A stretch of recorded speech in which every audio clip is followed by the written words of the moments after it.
The Soldiers of Ares. Chapter 23. He got ready after that and went over to the dining hall again. Daedalus, Hector, and Achilles were already there. "Ah, Max, my boy, I just heard the good news, training from the great Achilles himself. It is not something that many are offered," Daedalus said with a smile. Maximus took a seat beside him and he greeted the old inventor. "I was just telling him about your new vision to see if he had any idea who our mystery man is," Achilles said. Daedalus looked a bit grim now. The smile had left his face completely. "I am not sure who the man is, but I may have a clue on what he is after. And it has nothing to do with the war or Athens, I'm afraid." "If not intel, then what are they after?" Achilles asked. Daedalus shook his head and said, "I am afraid I cannot explain it out in the open like this. Let us leave the matter for when we reach Athens. I have a special room designed in my laboratory there, which is protected from all sorts of information leaks, whether they are magical or technology-based.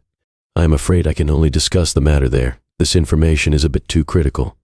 Maximus wondered what could be so valuable that Daedalus would go to such drastic methods to just talk about it and have even gods running after it.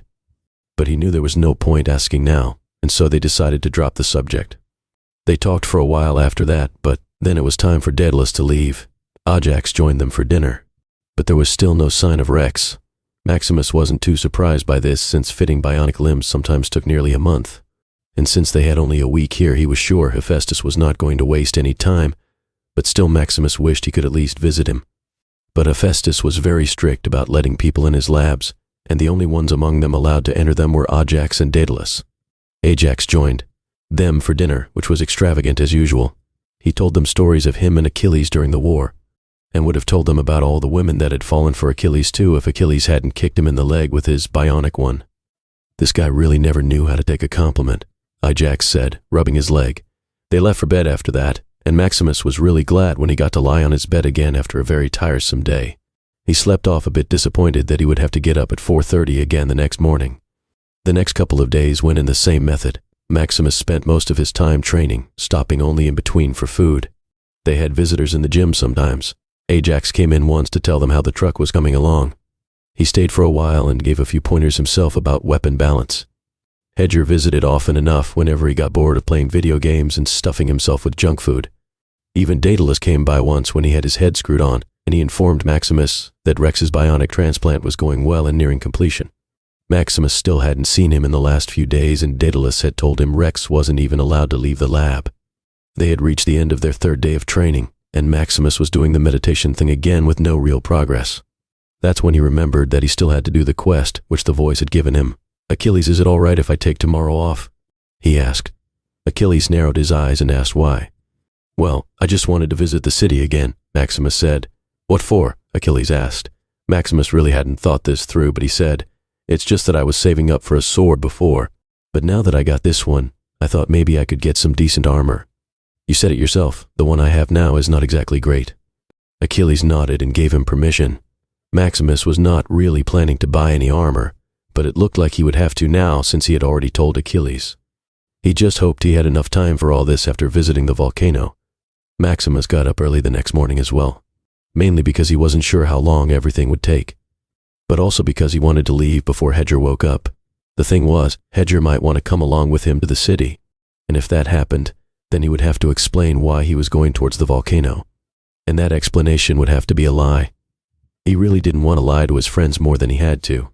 He went out in full battle gear and decided to grab something quick for breakfast. When he went into the dining hall, he saw that Achilles was already sitting there drinking coffee. "Well, you're up early. I thought you would sleep in considering it was your day off." "I guess I just got used to waking up early again, so I decided to get an early start on things. What about you?" Maximus said. Achilles sipped his coffee. "I'm just heading to practice as usual. By the way, why do you have your armor on? I thought you were just going shopping," he said, sounding a bit suspicious. "Oh, I just thought I would take it along. You know, maybe get a discount or something if I could exchange it for the new armor," Maximus said, thinking quickly. He didn't stay for long after that. He just grabbed a sandwich and left before Achilles could ask any more questions. Maximus took the elevator to the lobby in the bottommost level. The lobby was much less crowded now than when he had come before. Understandable, as most people were still getting up. He went outside, and the artificial sunlight was just beginning to shine lightly. He went ahead to look for a way to get near to the volcano and found out that there was a bus to the Colossus site. But it wasn't for another hour. He decided to maybe look around the shops in the meantime, but most of them weren't even open. So he started walking down the street eating his sandwich. The streets were mostly empty, except for a few stray pedestrians here and there. He was walking along minding his own business, when suddenly someone ran by him and snatched his money pouch from his belt. At first he thought it was a little kid, but then he realized it was a goblin. Maximus yelled at him to stop, but like all thieves he just kept running. Maximus decided to chase after him and ran behind him for a while. Then the goblin took a right into an alley. The alley was a dead end, and he knew he had the goblin cornered. That's when someone hit him hard on the head from behind, and Maximus fell to the floor unconscious. This has been a chapter from Book 1 of the New World Odyssey series, The Soldiers of Ares. Links to the books in the bio. Thanks for listening. If you enjoyed this chapter, don't forget to like, share, comment, and subscribe for more. Hit the notification bell so you never miss an upload. See you in the next chapter.